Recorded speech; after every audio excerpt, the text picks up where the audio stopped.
Last video में जो sheet थी, आज हम उस शीट के सभी क्वेश्चंस के सॉल्यूशन देखते हैं। Let us see. उसमें पहला क्वेश्चन था कि for given figure find equivalent resistance across A B. We have to find out equivalent resistance across A B. और इसका दूसरा part, a V is equal to 12 volt across A B. It means अगर हम A B के across एक cell connect कर दें 12 volt की पोटेंशियल का, तो find current through 4 ohm resistance. तो the question is saying in second part कि अगर हम एक सेल कनेक्ट कर दें 12 वोल्ट का, तो we have to calculate the current that will flow through 4 ohm resistance. Now let us solve, first of all solve the first part. Since from figure you can see this is Wheatstone bridge setup, this is Wheatstone bridge setup और इस setup में the ratio of 4:6 is equal to 8:12.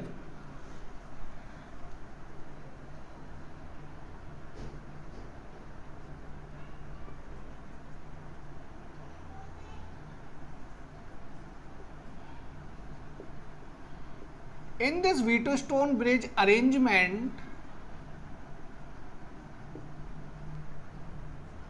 4/6 is equal to 8/12 is equal to 2/3. Therefore, since resistances are proportional,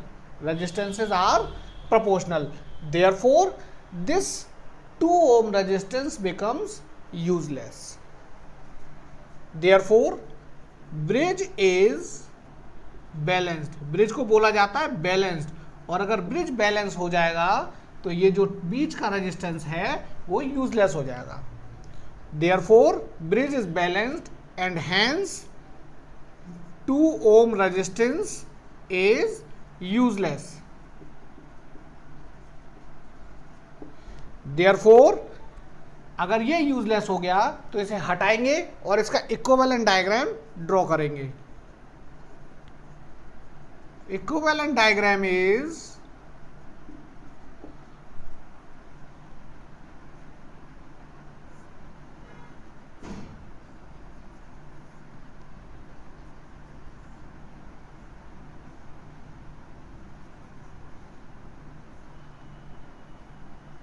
four ohm, 6 ohm, 8 ohm and 12 ohm.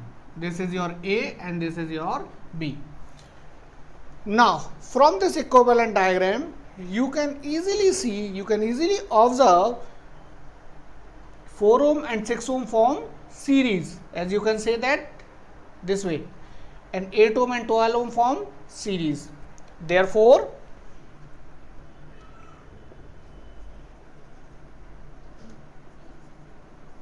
from equivalent diagram,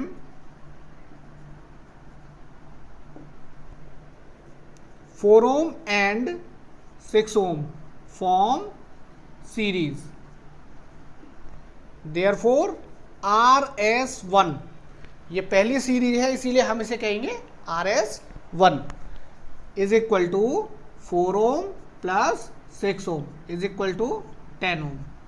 Mark it as equation first. Instead of first you can say it is small a. Also 8 ohm and 12 ohm form series, 8 ohm and 12 ohm form series. Therefore, RS2 is equal to 8 ohm plus 12 ohm is equal to 20 ohm. This is B part. RS1 and the RS2, the series first and the series second form parallel.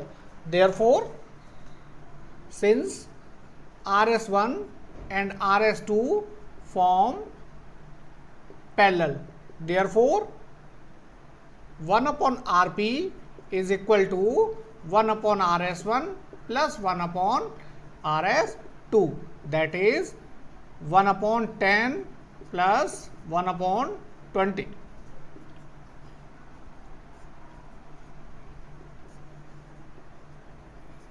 It gives Rp is equal to 20/3 ohms is equal to Rp जो बनेगा वो AB होगा, R across AB. So you can write it as Rp is equal to 20/3 ohms is equal to R AB.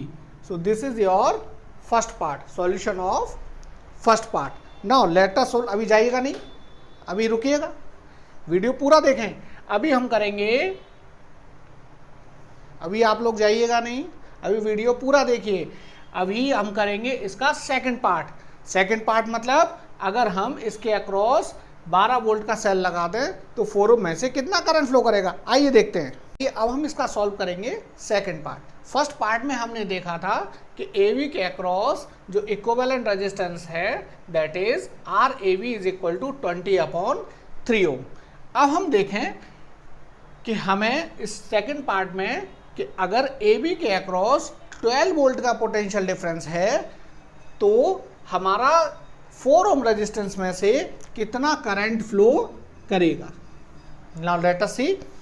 अब हम देख सकते हैं कि हमारे पास ये जो पहला सीरीज है और ये दूसरा सीरीज है, ये दोनों सीरीज आपस में पैरेलल बना रहे हैं.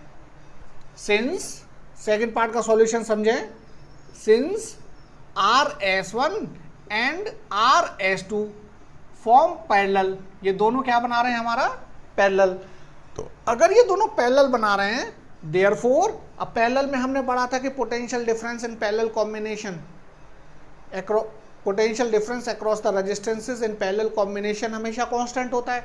तो अब ये पार्ट और ये पार्ट अगर पैरेलल बना रहे हैं, इसका मतलब इसके अक्रॉस जितना पोटेंशियल डिफरेंस होगा वही पोटेंशियल डिफरेंस इसके अक्रॉस होगा. और हमें ये प्रोवाइडेड है कि RAB के अक्रॉस जो पोटेंशियल डिफरेंस है वो 12 वोल्ट है.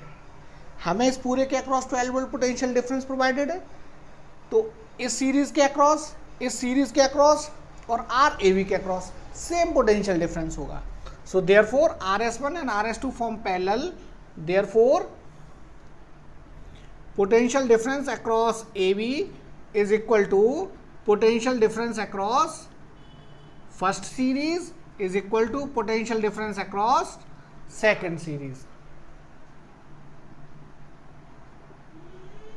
Therefore हम क्या कर सकते हैं, by Ohm's law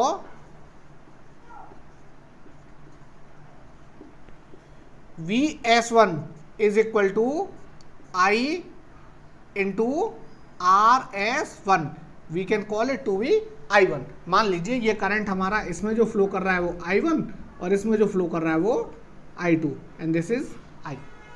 तो आपके पास VS1 इज 12 वोल्ट, I1 आपको कैलकुलेट करना है, RS1 10 ohm. Therefore I1 is equal to 12/10 is equal to 1.2 ampere. Since series में करंट कांस्टेंट होता है तो जितना करंट 4 ओम से फ्लो करेगा उतना ही करंट 6 ओम से फ्लो करेगा और वही इस सीरीज से फ्लो करेगा. देयरफॉर